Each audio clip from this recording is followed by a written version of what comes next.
Good morning, Internet. I am Ryan Ingram, and this is the Friday morning live stream on New Year's Eve. It's pretty cool how last week it was Christmas Eve, and now, this week it's New Year's Eve. It's pretty crazy how that works, huh? I've heard that they're 7 days apart every year, but I don't know. I don't know if that's verifiable or not. So let me go ahead and get all set up here. Any questions that you have in the chat, go ahead and post them. Super happy to answer whatever it is. There's the disclaimer saying that you should always seek professional advice before taking action on anything that you hear.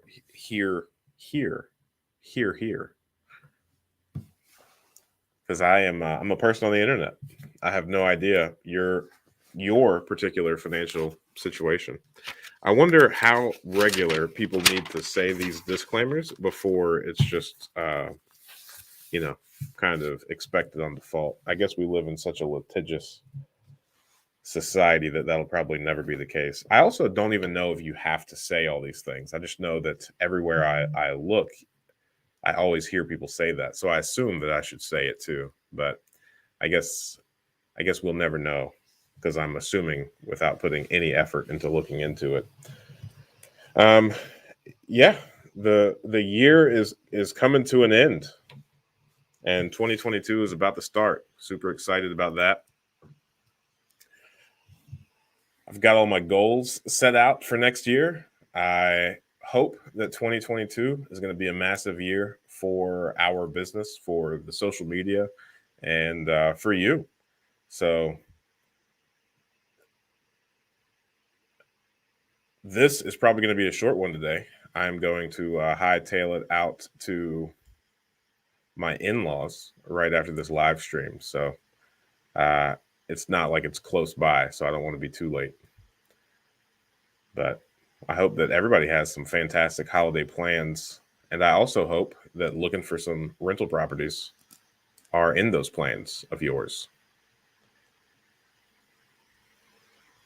I've had a weird run, and this is probably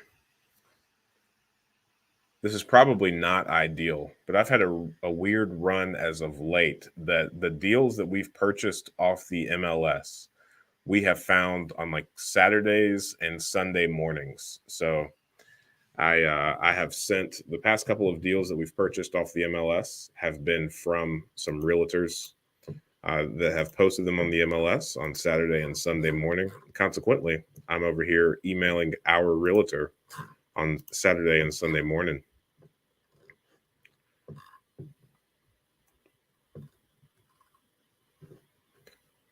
Let's see.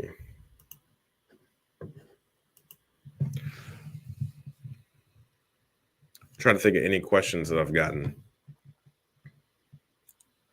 I started a TikTok this past week. That's been pretty wild.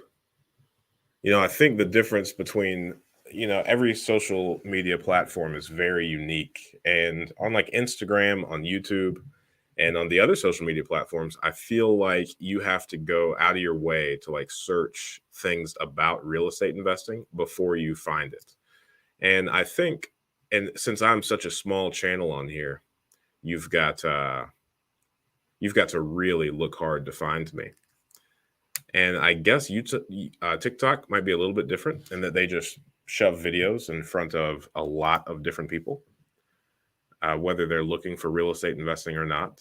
So some of the comments about just people sharing their thoughts and opinions about like landlord or people that own rental properties has been pretty bizarre. And it's a pretty common theme to think that, or it seems to be, to think that people should not profit from food, shelter, or healthcare. I don't know how that could possibly shake out, but a lot of people hold that opinion. I'm learning a lot. Let me see what else. PropStream, if you have any interest in doing your own analysis on properties, if you want to pull your own comps, if you want to increase your deal flow, then this is a fantastic software for you. We use it just about 100% of the time when we're analyzing properties after we put them under contract.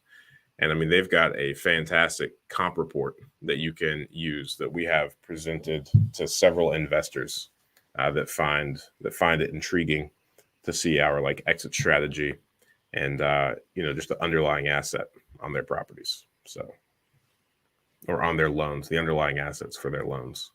So it's a really cool software.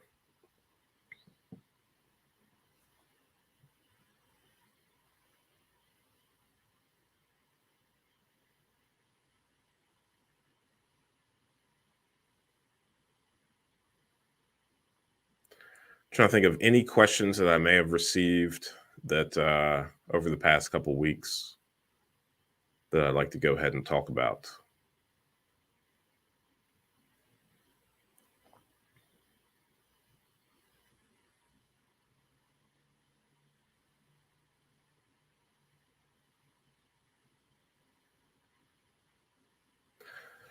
One of the things that I get a lot is how do I get started with no money?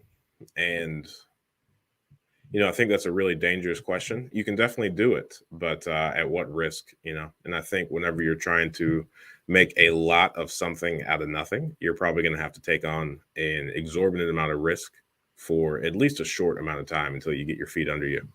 Real estate is one of those things that is just so extraordinarily capital intensive that even if you're able to get into a property without any of your own money down, you should still have a decent amount of money in reserves so that you can handle anything that may go wrong with that property.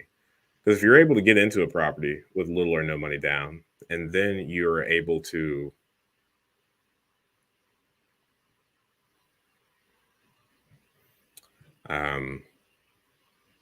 rent it out.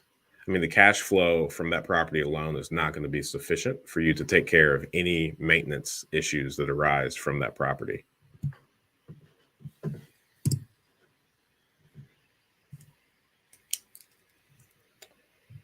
Just saying that made me realize that we need to do something on one of our properties. Need to make a note of that to text.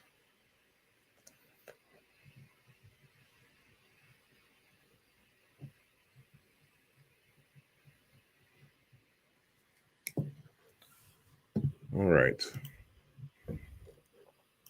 Well, hey, any questions that you might have, let's go ahead and get those posted. I see there's only one person on, so let's blame the holidays.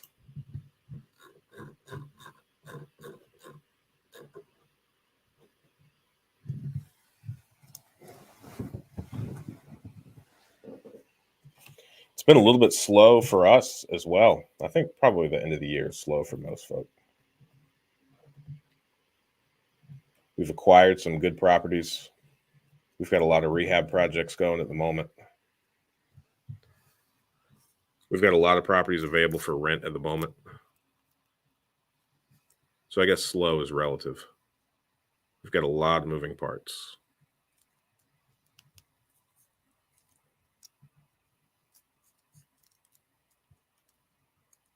Let's see here. Lessons learned. The biggest mistake of 2021 that I have made is we purchased a property that has been condemned for lead-based paint. So it has to undergo a significant amount of remediation. And this is no one's fault except for my own. I was pretty negligent on this property.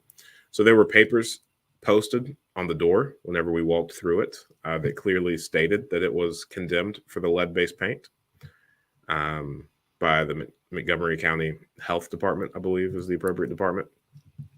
And then also, as you're purchasing the property, the lead-based paint disclosures were definitely presented to me, and I definitely signed them. So there was no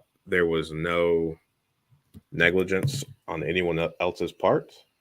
And that's going to be, we don't have the actual dollar value on what that's going to cost to remediate yet, but it's not going to be cheap. That's for sure.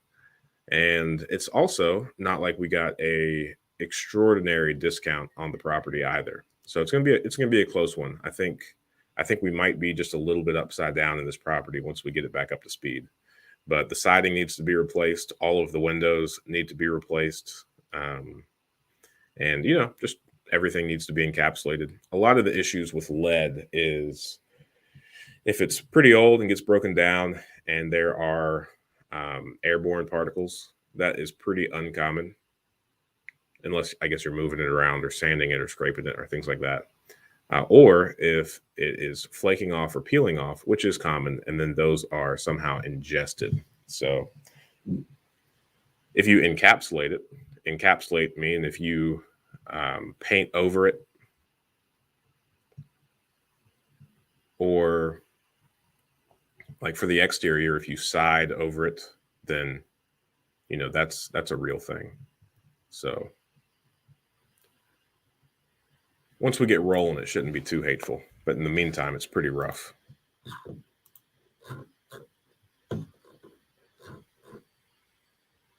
It's been a learning lesson, though.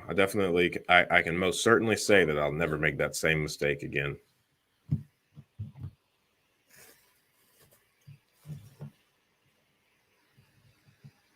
Well, we've got 5 people on now. I mentioned that this will be a shorter live stream. I'm going to go hang out with some family right after this, bring in the holidays, bring them in right, enjoy some family, hopefully some good food and good conversation. That's what I'm hoping for. And some relaxation, all of those things. So it's quite the commute from here and there. Be on the road for quite some time.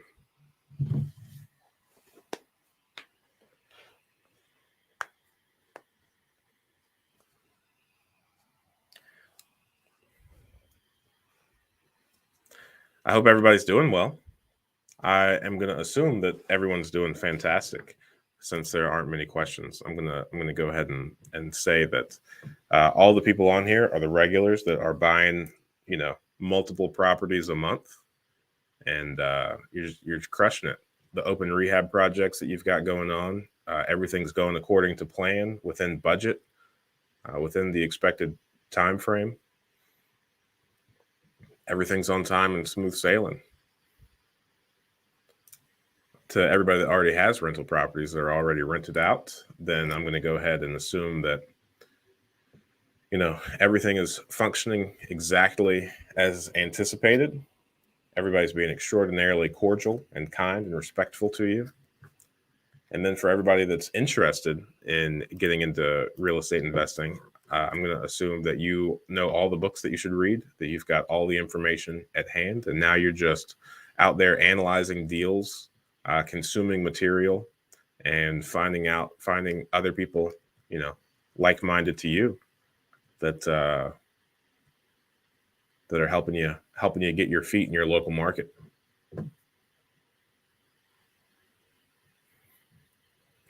I think I say this almost every week, but saying the local market. And then after having started this TikTok and have exposed myself to like a whole new, a whole new audience, then I will say that some of the feedback that I'm getting there is just some confusion on, I guess, markets. And one of the things that I really want to point out is that, real estate is one of those things that it's not like this homogenous, nationwide industry, right? So like each individual area, each county, each municipality, each town has its own pros and cons.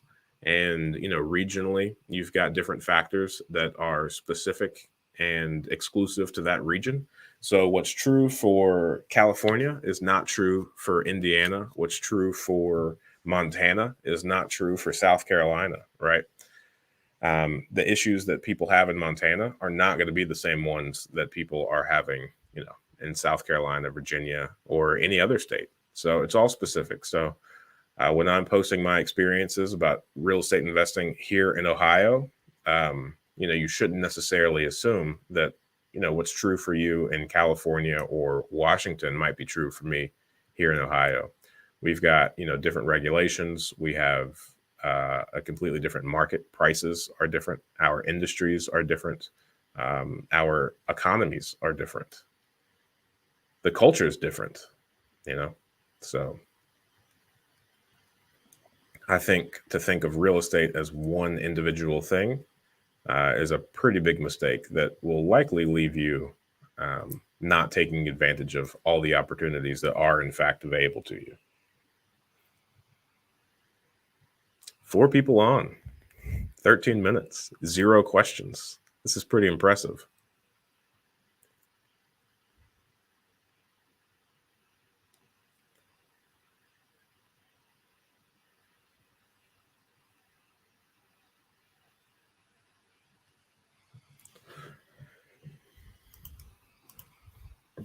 I think last week on Christmas Eve, it went on for somewhere around 3 hours, and there was a massive amount of participation. So generally, they've been like closer to an hour and a half or whatnot. So it's kind of like we had 2 weeks last week wrapped up into one. Something else that's been a real bummer is this week the holidays have fallen on the weekends. So I mean, the work week has not been all that shortened.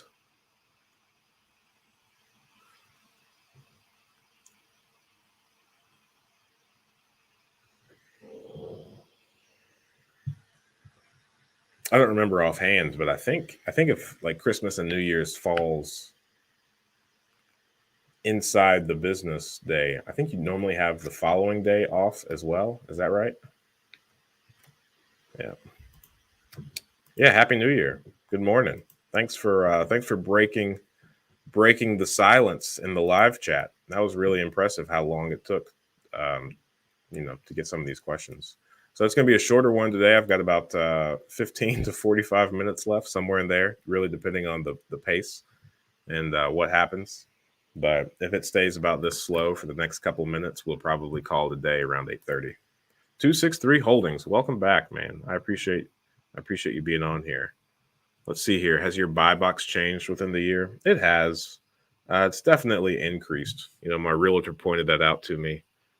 He said, "Hey, the properties that I'm not sending your way are really, really increased in price." So we had a conversation about that recently. I would say that the market has continued to increase, and subsequently the appraisals that we use and that we've gotten on our properties have increased as well. So since the appraisals have increased, we can spend more money than we could previously on these properties. We're still getting some fantastic deals, but I mean, the same token, we just paid $60,000 for a property that was rent ready, where normally we would pay, I would say last year and early this year, we might pay 40, 45 for that same property, maybe 50.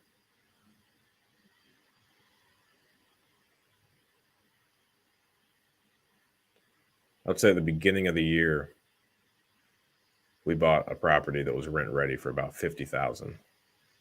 So I guess from that standpoint, it's increased by about 10,000. But as far as location and all the other things about my buy box, no, that hasn't changed. Just the price. And then, I've made some videos here lately talking about properties that we renovated a while back. And it's just like, man, we got so much work done for so cheap. Like some of these properties, like the first big rehab, I mean, we did the entire thing for like 25,000. And that was really impressive. I mean, we redid floor joists, new kitchen, new bath, new flooring, new paint, some drywall repair, not too much, new roof. So labor costs have definitely increased as well.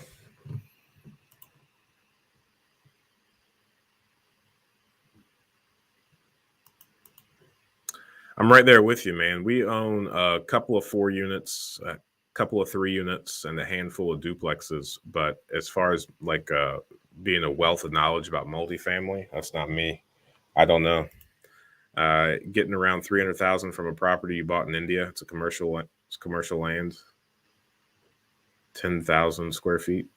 Is that right? 10,000. Yeah, that's awesome. Congrats.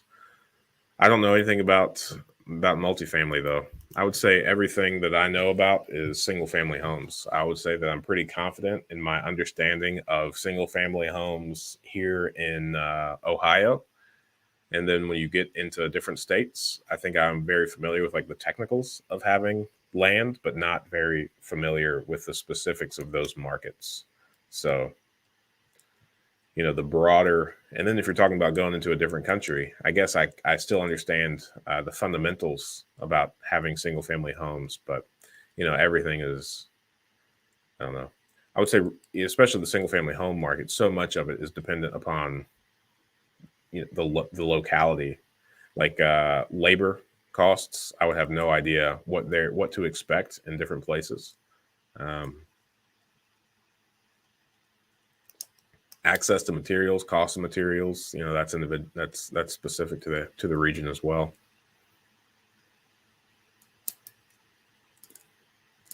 Also, one thing that we get really lucky with is we don't have much stuff stolen from our properties under rehab. Um, so I mean, I guess I would say that you know the area is pretty solid. I know in some areas, investors talk about having stuff stolen a lot, and contractors spend a great deal of time setting up and taking things down. Nice, yeah. So you're very familiar with this Midwest market, especially in Indianapolis. Indianapolis is one of those places where a lot of times people ask me, like, "Are you going to stay in Dayton forever?" Um, you know, the answer is probably yes until the market dries up. But if the market were to dry up, I think Indianapolis would be on the short list of other places that I would look to invest. I came really close when we first got started to investing in Indianapolis over Dayton. And the reason for that was just looking at the prices were about the same, but Indianapolis seemed like it had a lot more going on as a city than Dayton did. Obviously, I chose Dayton instead of Indianapolis, but I think that's a good spot to invest in. I don't know if you could compare the crime rates. I think Indianapolis might be a little bit higher than Dayton. I know Dayton had a pretty rough year as far as murders go. They were pretty high on the list. So maybe Indianapolis, in that sense, would have been a better investment. Who knows?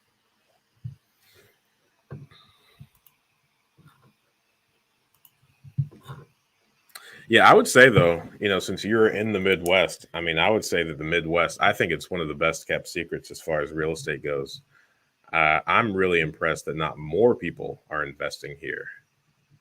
I know you've got a lot of people that look at the Midwest and see like declining population, declining industry, and whatnot. But all of those indicators are, in my opinion, kind of lagging. And I think it's just a matter of time before, especially if remote working continues to be a real thing. I mean, I know a lot of people that are in like the California, Seattle areas that are now moving to the Midwest to take advantage of the new market. Recap the year and discuss things that you won't do again and what has improved your skill. That's a really good thing. So, I mean, this year we started with 84 properties and 0 employees. I think arguably we may have had, I can't remember exactly when he started helping us with leasing. So we may have had half, like a part time person that helped with our leasing. But, um, other than that, we have purchased over 100 properties. So we currently have 200, I think 201. So that's good. We've grown a lot. We now have 3 full-time people, and it was really tough. So one of the biggest learning curves I would say that I had was, I mean, right before we hired our first full-time person, we hired a business coach to kind of, just help us figure out where we wanted to go as a company and where like what all we needed in order to get there. And it was one of the absolute hardest things to do was to hire a full-time person, because in my head it's just like, no, I should be able to do all this stuff by myself. I should be able to handle everything. I'm just being lazy. That's why I'm not able to keep up, which obviously that's not true. And now, after hiring a couple of people, I would say that from here on out, I don't think I'm ever going to be apprehensive about hiring someone else. I mean, it just increases your bandwidth exponentially. So now that we have 3 people, we're able to be a lot more effective and a lot more efficient with compared to like where we started the year. So, we got really lucky. We were very intentional on the initial people that we hired. So now the team that we have, I couldn't be more proud of them. I couldn't be more happy with them. And I think we have all the appropriate people that we need to have in order to tackle this 200 goal that we have for next year. So next year we want to buy 200 more rentals, and that should be pretty exciting. So, the biggest mistake that I made was buying that house that was condemned for lead-based paint. We're going to work through that. Should be okay. And then let's see what else.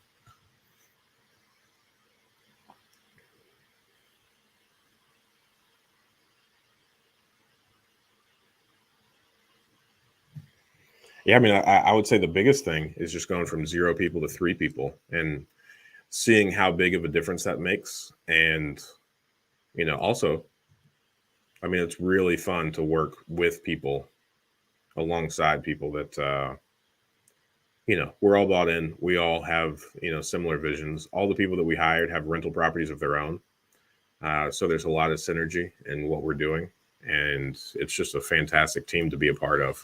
So I think the biggest thing that I would do is not be apprehensive to bring new people on in the future. Yeah, I'm really looking forward to hearing from you. And for anyone else on the call or anyone that's watching the replay later, my email is ryan@seekwisdom.us. Love hearing from people and happy to help as I'm able.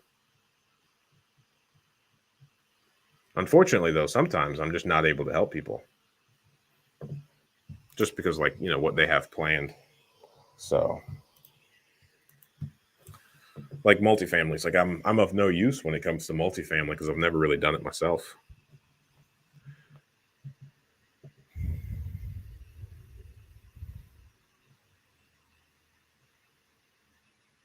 One of the things that's looming is, almost the entire year of 2021, people have been talking about like a potential housing crash. And I spent a lot of time thinking about like, what if type scenarios. And, even when I started investing in real estate back in like 2017, people were still predicting a housing crash or a massive correction soon. So, you know, it's been what, 4 years now that people have been predicting that, probably longer, and nothing has happened. Things have only gone up. So I haven't yet lived through like a correction. Well, I've lived through a correction, but I haven't been an investor through correction. So I'm not sure, what that's going to look like. But, I definitely consult a lot of mentors, try to figure out, the answers to some what ifs. But the truth of the matter is no one really knows. The only thing that I've become more confident in is never to sit on the sidelines and wait and see what happens. I'm not a fan of that. And that's something that I see and hear about a lot of people doing that I don't think is very advisable. We're in a much better spot now to weather some sort of correction than we would have been previously had we been sitting on the sidelines. And, since people were calling for that back in 2016, I couldn't imagine if since 2016 I heeded that advice and started sitting on the sidelines waiting to get in at a correction. Because even if a correction occurs, I mean, you would have to drop, uh, you know, you'd have to have like a steep double-digit drop for the prices now to be lower than what they were in like 2017. Almost a full 100% drop, maybe. I mean, prices have gone up so much. I mean, we bought our first duplex for $35,000 in 2017, and now they're going for 85, 90,000. So, yeah, I mean, a 100% drop in price wouldn't get you back to. I'm saying that wrong. It's more than a 100% increase, but a 100% drop would be a $90,000 house being worth zero. So I'm not saying that right. Steep double digits, 50%. That's what I'm trying to say. The price has gone up more than 100% from 2017, but you can't come from now to a 100% drop. All right. Well,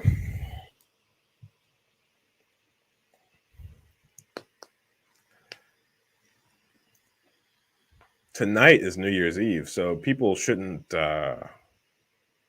People probably won't be awake tomorrow morning. I'm trying to figure out how to explain this live stream. All right.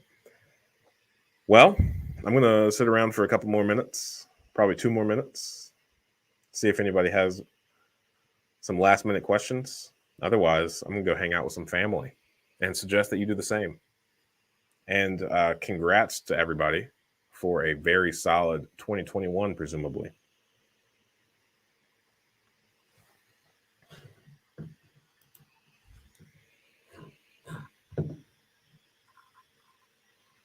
I haven't talked about this rental calculator in a while. Ingram rental calculator, available on all the app stores, free to you.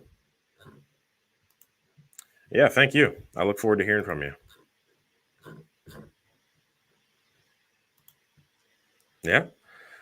Alrighty. Well, I'm gonna go ahead and call it a day. It's been real. It's been fun. Next Friday, 8 a.m. Eastern Standard Time, I'll be right here, ready to answer some questions. Everyone have a good one.